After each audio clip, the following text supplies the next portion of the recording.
Just to give a little bit of background to this research, I've been involved in research on the place of leisure in social policy in the late 19th and early 20th centuries over the last few years, and its connections with community. So that's sort of the sphere in which I'm going to be placing leisure this morning. And the other interesting thing to say, perhaps, is the first two phrases of the title. Oh, the good times of old England. They're actually from the final verse of a folk song called The Hard Times of Old England. And after having given us umpteen verses about how hard life is in England, the last verse goes back to the good times of old England, and it'll all be better if we can build a future by going back to the past, which has a kind of resonance today anyway, doesn't it? So we're looking at sort of post-war social reconstruction in rural communities and the place of leisure in that. So at the close of the First World War, Great Britain was faced with a public clamour for a land fit for heroes. Post-war social reconstruction consequently focused on the creation of a new and better society. It was concerned with housing, political democracy, but also with community renewal and well-being. Leisure was an important aspect of well-being, both in terms of more time for leisure, but more significantly in terms of the political contribution of leisure to social citizenship, civic life, and community maintenance. As the social economist John Hobson argued, leisure was essential to democratic government. People needed time and energy, not only to take part in politics, but also to engage in the public sphere of the community by contributing time to the corporate activity of churches, trade unions, friendly societies, cooperative clubs, sports clubs, musical associations, and all the other voluntary leisure associations that make up the social life of a community. The state did not take the lead in this. Instead, voluntary social action became the principal driving force in social reconstruction. Led by the National Council of Social Service, which was formed in 1919 to coordinate voluntary social service organisations and link them to social policy. In towns, the new urban housing estates became a field for experimentation in leisure, for community building. Usually on the urban perimeter and housing people from slum clearance areas, estates lacked community networks and therefore had little sense of community. The National Council of Social Services, aided by the Carnegie United Kingdom Trust, launched a programme of community centre building with the aim that such centres would support the formation of leisure associations such as playgroups, sport clubs, etc., which would in turn provide a catalyst for the self-management of the estate. In rural areas, by contrast, social reconstruction was not so much concerned with creating a community from strangers, but with the restoration and revival of existing communities. So what role was leisure to have in this process? Although the sense of the village as a social community was aided by its small size, the war reinforced fractures in rural class relationships which had been appearing since the 1880s. With its diminishing leisure class, the corporate life of the village seemed to be fading and, as the Times commented, young people were allured increasingly to the popular leisure provided by the town, the football match, the cinema, the library, the trade union meeting. There was also a threat of rural depopulation and a diminution of village social life, which signalled the need to encourage a more active participatory leisure culture in rural areas. This found wide support. Henry Wolff, for example, a founder of the International Cooperative Alliance and the Agricultural Organisation Society, argued that the creation of social community life in the village would depend upon the coordinated development of leisure in rural areas, and particularly through the building of village halls to act as a catalyst of a rural revival through an associational leisure culture. Theories of social reconstruction in both urban and rural communities emphasised democracy. There was to be no more dependence on subservience to a leisure class. Social philosophers including Bernard Bosanquet, John Hobson and Cecil Delisle Burns argued that a self-managing democratic community could be developed through an associational leisure culture. That would be the first step. This required the availability of a communal social space in which social leisure activities could take place. But many villages lacked such a space, and even where they did exist, they nearly in all cases been provided through philanthropy and therefore belonged to somebody else and not the village. So in 1923, the National Council for Social Service formed an advisory committee on rural affairs, and in 1924, with the Carnegie United Kingdom Trust, established a fund to support village communities to build a hall. Henry Mess, writing in 1946 actually, estimated that before the Second World War, approximately 1,800 village halls had been constructed. And in 1935 alone, Carnegie United Kingdom grants to rural communities totaled £243,000. So there's a lot of energy coming from the National Council of Social Service with funding from the Carnegie United Kingdom Trust to get something going in the villages. The establishment of a revitalised and sustainable rural community owed much to women who, through the Women's Village Council movement, Women's Institutes and the Village Clubs Association, were very instrumental in the construction of a rural community-based leisure. Village halls provided a social space for the activities organised through Women's Institutes. Through the WI and the NCSS, a joint committee was established to develop village music and drama. Supported by the Carnegie United Kingdom Trust, producers and conductors were trained as teachers and organisers. Notably, it was a policy of the NCS and the rural community councils that in the village there should be a special emphasis on fostering the arts that were traditional or believed to be traditional to the countryside, such as folk song and dance. And it was a condition of the funding of rural community councils that they had a representative of the English Folk Dance and Song Society on them to engineer this. Furthermore, exemption from entertainment duty was exempted from facilities which and eventually had the objective of reviving a national pastime. So policy lent itself to the encouragement of a traditional and not a modern leisure culture, with an emphasis on folk rather than modern and popular forms, encouraging a conservative recreation of an imagined pre-industrial agrarian community through dance and song, which was believed to embody English values and, most importantly, was explicitly not American in origin. Further pressure to promote English cultural values came with the Carnegie United Kingdom's programme to revive Indigenous music. The Trust had commissioned an investigation of musical activity by Henry Haddo, who recommended a restoration of English folk culture to recreate a village communal life, sustained through folk song and rustic dances as he called them. This English cultural identity should, according to Haddo, also be promoted through performances of the music of Elgar, Walford Davis and Vaughan Williams, in competition festivals in village halls, as a means of, in his word, uniting a rural community on a common ground of friendliness and goodwill. So there's a lot of social policy theory around that seems to be pushing in this direction of let's go for something that's English, that's rural, that's traditional, and without much attention to thinking, well, is that what people really want? It turned out that that wasn't what they really wanted. So, consequently, in 1923, the Carnegie United Kingdom Trust began to fund the English Folk Dance Society to deliver classes in rural areas. Women's Institutes helped to organise these in numerous villages. Another outlook for women's greater entry into public life was the fact that the English Folk Dance Society needed teachers, and a lot of single middle-class women became teachers and eventually moved to positions of power in the society. The English Folk Dance Society thrived in rural areas. It was, according to its director Douglas Kennedy, a common feature of British halls. The popularity of folk dance was attributed by the society to its sense of communal life. The society was predominantly rural and especially strong in the south of England. Dorsetshire, for example, had 50 branches and Kent 40.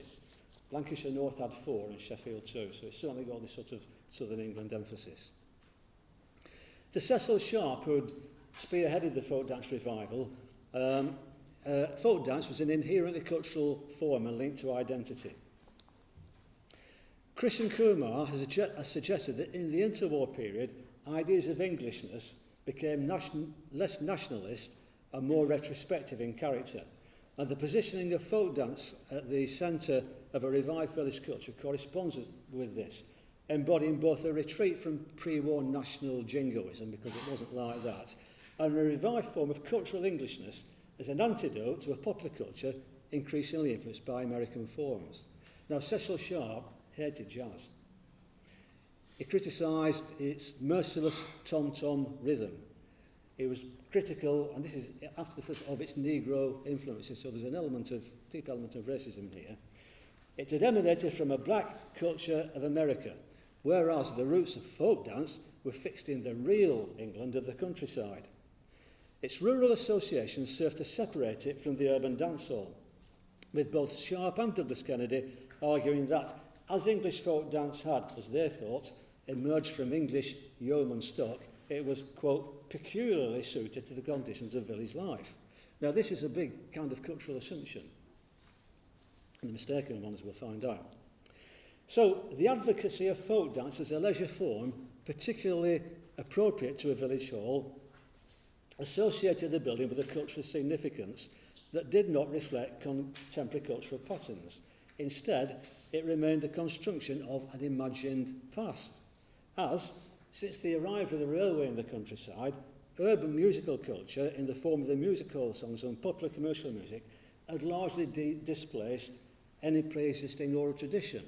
So, from the records that we have, if you were to go into a village pub in the 1920s and 1930s, you wouldn't have heard English folk song. That what you would have heard being sung would be the popular songs of the music hall, which have penetrated that far, you know. I mean, even Flora Thompson in Like Rice of Canterford writes how it was really sort of in the late 19th century, this old English rural culture began to be superseded by more urban American culture. And perhaps the most cutting criticism came from Sir A.D. Hall, the technical advisor of the Ministry of Agriculture, who commented that, in his opinion, in his lifetime, the greatest contribution to British life, village life, had been not the spread of the Morris, but of ordering dancing with a waltz, one-step and tango. So what that is kind of telling us is that this cultural imagination of a pre-industrial rural society that's suitable to modern interwar England exists in some people's heads.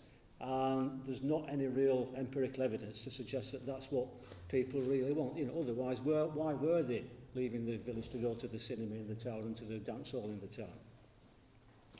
Despite this, the commitment of Adams and the NCS and the Carnegie United Kingdom Trust remained diminished. And what we can perhaps just have a look at is this. In an attempt to try and simplify things, I've probably complicated them tremendously, but I didn't mean to do. But if we look at rural reconstruction, these are the forces that come into play, and the two important ones are these in the top left-hand corner. And there are certain things to observe. Let's start with W.J. Adams at the top, who is the chair of the National Council of Social Services. Quite important. He's in political circles, he's in a very senior position, educated at Balliol College in Oxford. That's interesting because, as we'll find, Balliol is the epicentre of a lot of this sort of thinking. And had been commissioned by the Carnegie United Kingdom Trust before the war to write a report on rural libraries. He also came from a farming background. So he's leaning towards this idea of the countryside anyway. The Carnegie United Kingdom Trust is a major funding body of voluntary organisations, but it feels obliged to adhere to some of Andrew Carnegie's preferences and predilections. So that was interested in funding British music because Carnegie was interested in that. That's the funding agent. So if you get the Carnegie United Kingdom on your side, trust the money might flow. But they also funded the rural community councils, which were the sort of rural equivalent of an urban council of voluntary aid. The first one just happened to be in Oxfordshire, where Adams was based. They're grant funded by the Carnegie United Kingdom Trust. Over on that side of the board, we've got Grace Haddo, who was educated at the University of Oxford. Adams knew her, appointed her to Barnet House, which was a sort of a centre for the research and spearheading of voluntary action, which just happens to be based in Oxford. she'd been involved in the original setting up women's institutes. She'd been part of that movement that had led to the foundation of women's institutes.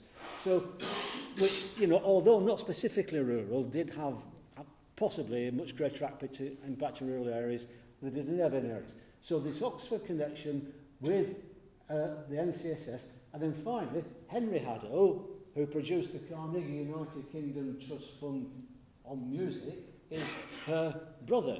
So you've got a pretty tight network of people and institutions that are controlling what's happening. And what we can tease out of it, I think, is this sort of a cultural dichotomy between an imagined rural leisure culture and an urban one. So Sharp and the NCSS and the Carnegie United Kingdom Trust are emphasising tradition, not modernity. Modernity is over here with the jazz and the cinema, so it's tradition. It's rural, so it's imagined as something being different to urban. Let's remember Sharp's comment about folk dance, English yeoman stock, it's our past, it's who we are, that kind of thing. In a urban. It's pastoral, it's countryside, it's different to the town. It comes from a pastoral background, whereas jazz and the urban dancehall belongs to that horrible industrial urban culture over there that we don't want to do. Specifically, it's English. That's emphasised time and time again, not American.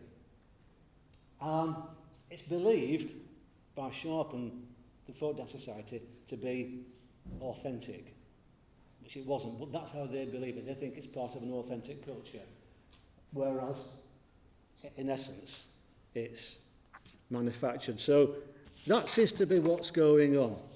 So, just down for the conclusion, hopefully. So, now, in reality, village halls were about much more than folk dance. Like their urban counterparts, they house sports and social clubs, gardening societies, WA classes, and lots of general leisure activities.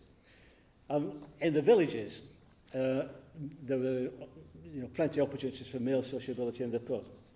But nevertheless, the adoption of English folk dance as a symbolic rural leisure practice reflects a process of cultural leisure formation. Reflecting a conservative form of social intervention inspired by an imagined past, it placed the custodianship of folk song and dance with the middle classes, who, through a perverse circularity following Sharp, then offered it back to the agricultural labouring classes who had left it as a traditional rural leisure form. As a middle-class reinvention of folk, this exemplifies Robert Cole's description of the revived culture as one with the people put in, but their agency left out. So that was a nice encapsulation.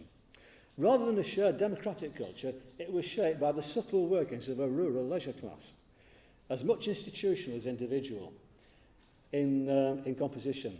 In a period when the commercial dancehall industry was booming in popularity, the promotion of an alternative and minority interest form of dance as a socialising force raises the question of what type of social community was being pursued in the countryside.